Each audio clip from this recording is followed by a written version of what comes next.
Episode के start में हम देखते हैं कि उनकी आवाजें सुनते हुए वहाँ पर काओ जिंग और देन फैमिली का वो मास्टर यांग भी आ चुके थे और वो यान को देखने लगते हैं, जहाँ पर हम शेन के साथ देखते हैं कि उसके पास 2 दाओजू लेवल के मास्टर्स थे और शेन उन्हें ऑर्डर देता है कि इस लड़के को खत्म कर दो और वो यान के ऊपर अटैक करते हैं और यान अपनी पावर्स का यूज करते हुए उनके अटैक को डॉज करता है। उनकी एक बहुत ही जबरदस्त फाइट स्टार्ट हो चुकी थी, लेकिन हम यान को देखते हैं जो कि काओ जिंग को देखते हुए कहता है क्या ये पागल हो गए हैं, ये इतनी ज्यादा एनर्जी इस पर ही वेस्ट किए जा रहे हैं आपस में फाइट करके, तो क्या ये बीस्ट से फाइट करके उसको मारने में क्या कुछ नहीं कर सकते। मुझे लगता है कि यहाँ पर ये बेवकूफी कर रहे हैं, इन्हें अपनी सारी एनर्जी बीस्ट को मारने में लगानी चाहिए। लेकिन तभी काओ जिंग कहती है कि यान यहाँ पर 2 दाओजू लेवल के मास्टर से बच रहा है और उनसे फाइट कर रहा है, ये लड़का बहुत ज्यादा अमेजिंग है। अब उसकी बात सुनते हुए यांग सोचने लगा था कि आखिर ये इसकी तारीफ क्यों कर रही है और कहता है कि अब तो मैं चाहता हूँ कि यान इनसे हार जाए ताकि वो इसकी नजरों से भी गिर जाए।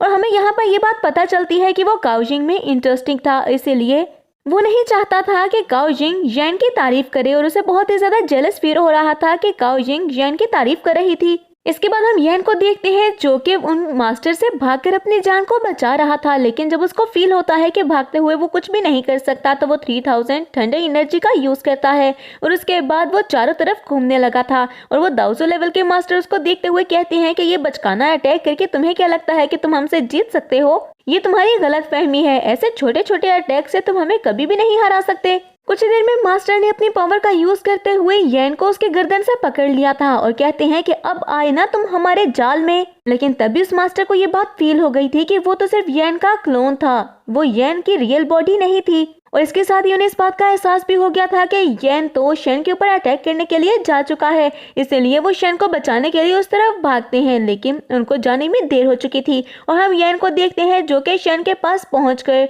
एक पंच से उसके ऊपर अटैक करता है और शेन बहुत ही मुश्किल से उसके अटैक को रोकने की और डॉज करने की कोशिश करता है, लेकिन फिर भी यान का अटैक इतना ज्यादा पावरफुल था कि वो उसको रोक नहीं पाया था और वो नीचे जमीन पर जाकर गिरता है और वहां पर बहुत ज्यादा मिट्टी फैल गई थी। अब हम शेन को देखते हैं जो कि बहुत ही ज्यादा इंजर्ड हो चुका था और उसके मुंह से ब्लड आने लगा था और वो बहुत ही गुस्से से उन दाओजू एल्डर्स को देखते हुए कहता है कि तुम मेरी खड़े शक्ल क्या देख रहे हो, इसको मार दो, तुम किसी काम के नहीं हो। वहाँ सुनते हुए वो दोनों एल्डर्स काफी ज्यादा गुस्से में आ चुके थे और यान से कहते हैं कि अब तुम हमसे बिल्कुल भी नहीं बच सकते और ना ही कोई तुम्हें बचाने के लिए आ सकता है और अपने ऑरा को इकट्ठा करते हुए वो यान के ऊपर अटैक करने के लिए जा चुके थे और हम देखते हैं कि एक एल्डर यान पर अटैक करने के लिए ऊपर आसमान की तरफ जाता है और अपने हेवनली वेपन से वो यान के ऊपर अटैक करता है और यान ने उस अटैक को डॉज कर लिया था, लेकिन वो अटैक इतना ज्यादा पावरफुल था कि उस अटैक से स्पेस में गैप्स भी आ रहे थे, लेकिन यान फिर भी उन अटैक से बचने की पूरी कोशिश कर रहा था। अब यान बहुत देर भागने के बाद थक गया था, इसलिए वो वहीं पर रुक जाता है और वो अटैक बैक करने का फैसला करता है।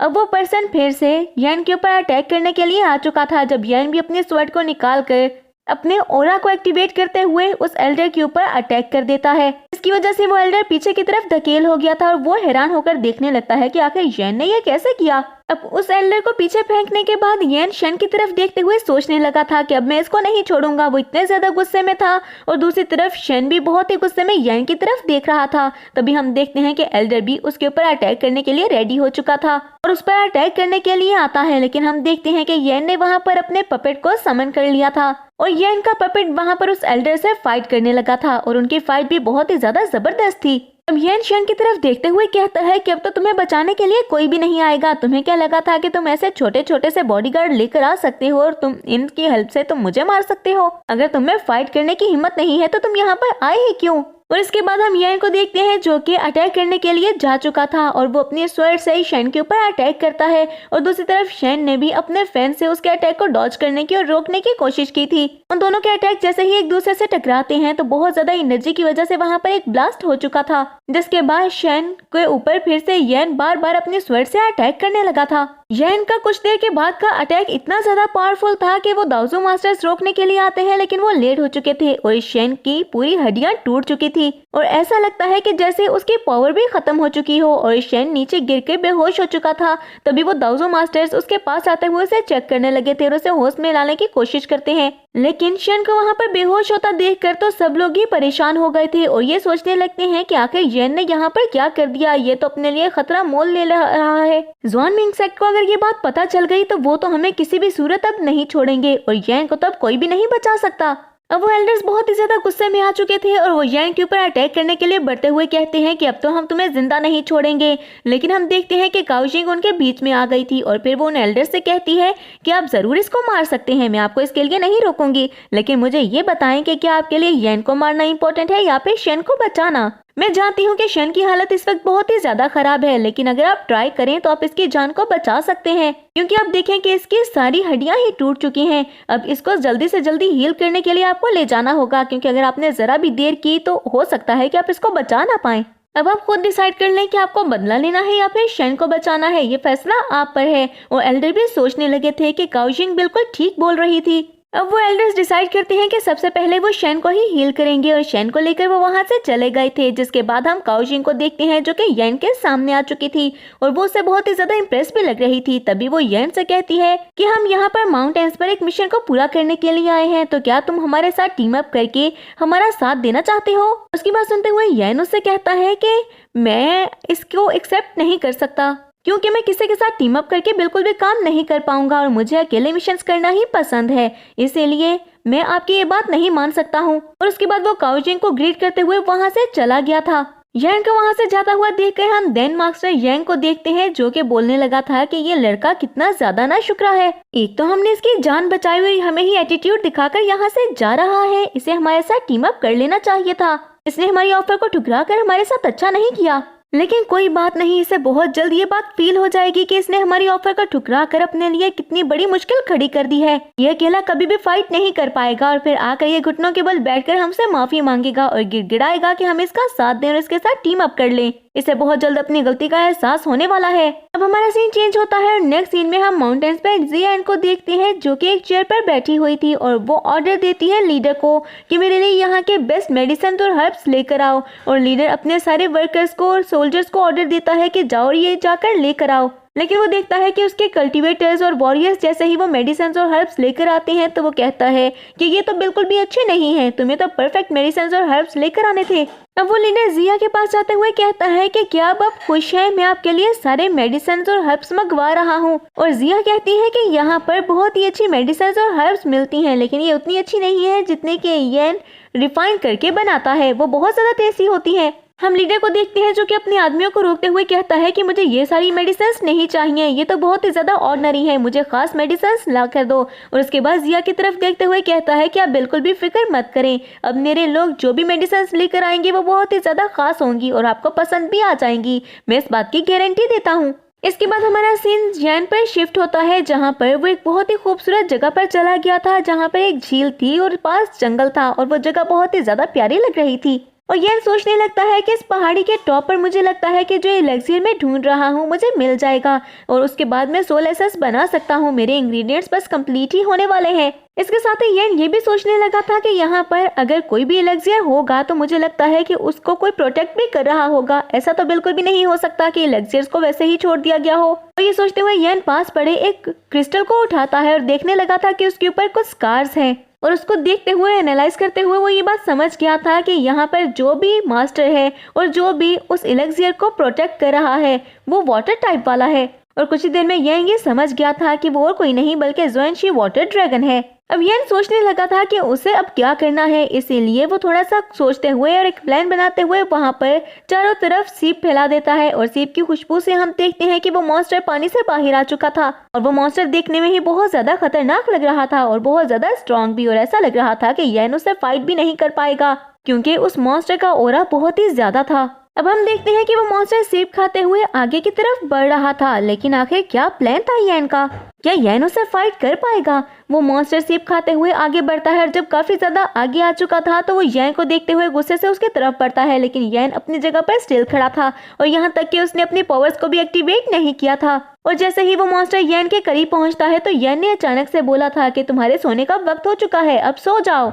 और हम देखते हैं कि येन के करीब पहुंचते ही वो मॉन्स्टर अचानक से नीचे जमीन पर गिर चुका था और जिसके बाद हमें पता चलता है कि येन ने सेब के अंदर नींद की दवाई मिला दी थी और उसी दवाई की वजह से वो मॉन्स्टर वहीं पर सो गया था क्योंकि उसका बहुत ही ज्यादा स्ट्रॉन्ग असर था। येन कहता है कि तुम्हें कुछ वक्त के लिए आराम भी करना होगा, कब तक तुम उस एलेक्सियर को प्रोटेक्ट करते रहोगे, तुम तब तक आराम कर लो और मैं जाकर वो एलेक्सियर ले आता हूँ। और ये कहकर वो ऊपर माउंटेन टॉप पर चला गया था। इसके बाद हमारा सीन शिफ्ट होता है और हम यंग के अलायंस को देखते हैं जो कि जंगल को क्रॉस कर रहे थे। लेकिन अचानक से उनके सामने एक सोल बैरियर आ चुका था और वो बैरियर इतना ज्यादा स्ट्रॉन्ग था कि वो जब तक उसको तोड़ ना लेते वो उसको क्रॉस नहीं कर सकते थे। और इतने में हम देखते हैं कि वहां पर डार्क सोल के लोग आ चुके थे। डार्क होली सेक्ट के लोगों को देखकर यंग कहता है कि ये लोग क्या हमसे फाइट करने के लिए आए हैं, और काउजिंग कहती है कि मुझे नहीं लगता है कि इनमें इतनी हिम्मत है, ये तो अभी तक हमसे छुप ही रहे हैं वरना हमारे सामने आ जाते। अभी हम उस पर्सन को देखते हैं जो कि सोल हॉल से बिलोंग करता था। वो कहता है कि तुम सब बहुत ही ज्यादा टैलेंटेड हो, लेकिन इस कंपटीशन का विनर मैं बनना चाहता हूँ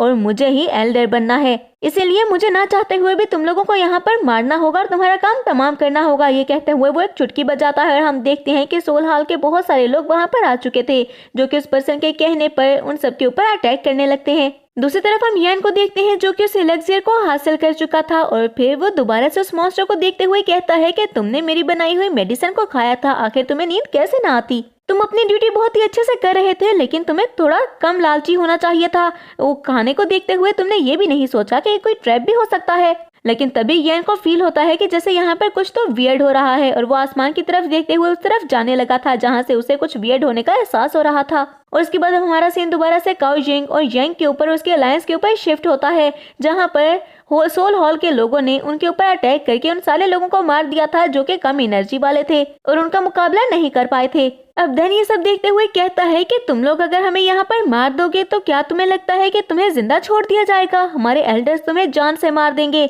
लेकिन काउजिंग कहती है क्या तुम बेवकूफ हो? तुम जानते हो वो सोल हॉल के लोग हैं, ये क्या तुम्हारी इन धमकियों से डर जाएंगे? जिसके बाद हम यन को देखते हैं जो कि उस बैरियर के पास पहुंच चुका था और अपनी पावर का यूज करते हुए बैरियर के अंदर देखने लगता है कि अंदर चल क्या रहा है। और कुछ ही देर में वो हैरान रह गया था कि सोल हॉल के लोग यहाँ भर पे पहुंच गए। तभी यन एक पर्सन को देखता है जो कि उस स्टोन को क्रश करके इस कंपटीशन से क्विट करना चाह रहा था, लेकिन इससे पहले कि वो रियल वर्ल्ड में वापस जाता सोल हॉल के लोगों ने उसको भी जान से मार दिया था। इसका साफ मतलब ये था कि कोई अब इस कंपटीशन को क्विट भी नहीं कर सकता, यहाँ से या तो वो जिंदा निकलेगा या फिर मुर्दा। और कुछ ही देर में हम देखते हैं कि सोल हॉल के लोगों को इस बात का एहसास हो चुका था कि यन भी उस बैरियर के बाहर खड़ा है, इसीलिए अपनी पावर का यूज करते हुए वो उसे भी उस बैरियर के अंदर खींच लेते हैं। और फिर यन को अपने सामने खड़ा करते हुए वो पर्सन कहता है कि तुम्हें ढूंढने के लिए मुझे बहुत ज्यादा मेहनत करनी पड़ती है, लेकिन मुझे लगता है कि आज मैं बहुत ही ज्यादा लकी हूँ जो तुम खुद ही मेरे सामने आ गए। और यन उसे कहने लगा था कि मैं नहीं जानता हूँ तुम मुझे जानते हो या फिर नहीं जानते हो, लेकिन तुम लोगों का मरना यहाँ पर तय है और तुम लोग यहाँ से नहीं जीत सकते हो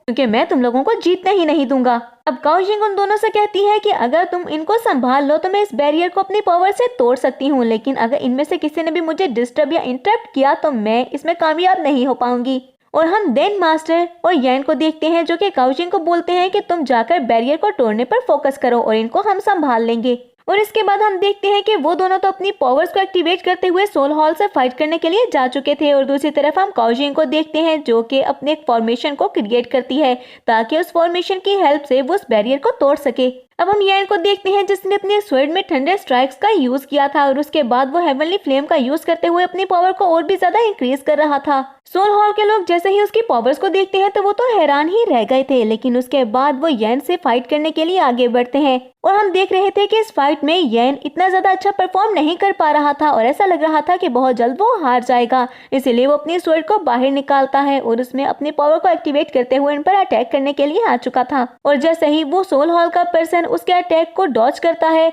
और रोकने की कोशिश करता है तो वहां पर उनकी एनर्जी की और अटैक की एक दूसरे से टकराने की वजह से बहुत ही बड़ा ब्लास्ट हुआ था और उसने एक ही अटैक से यन के उस अटैक को डिस्ट्रॉय कर दिया था। जिसके बाद हम देखते हैं कि सोल हॉल पर्सन ने यन के ऊपर अपनी पावरफुल टेक्निक्स का यूज करते हुए अटैक किया था। यन ने अपने वहां पर हेवनली पपेट को समन कर लिया था ताकि वो उसके हेल्प कर सके। और हम देखते हैं कि होली सेट के उस पर्सन ने यन के इर्द गिर्द एक और शील्ड बना दी थी जिससे वो बाहर ना निकल सके। और यल्ड वहां पर अपनी कुछ शील्ड बनाते हुए वहां से बाहर निकलने की ट्राई करता है और हमें पता चलता है कि ये टेक्निक उसे जुनलैन ने दी थी। यन ने वहां पर अपने पाम अटैक को एक्टिवेट कर लिया था और सोल हॉल के ऊपर अटैक करता है। और दूसरी तरफ हम सोल हॉल के पर्सन को देखते हैं जो कि उसके अटैक को रोकने की कोशिश कर रहा था, लेकिन सोल हॉल ने भी उसके ऊपर अटैक करके उस अटैक को रोकने की कोशिश की थी। और इस बार फिर से वहां पर एक बहुत ही बड़ा ब्लास्ट होता है, लेकिन हम यन को देखते हैं जो कि सोल हॉल के पर्सन के बहुत ही ज्यादा करीब आ चुका था। यन की ये फाइट ऐसे ही चल रही थी जबकि दूसरी तरफ हम काउजिंग को देखते हैं जो कि उस फॉर्मेशन को बनाने में कामयाब हो चुकी थी।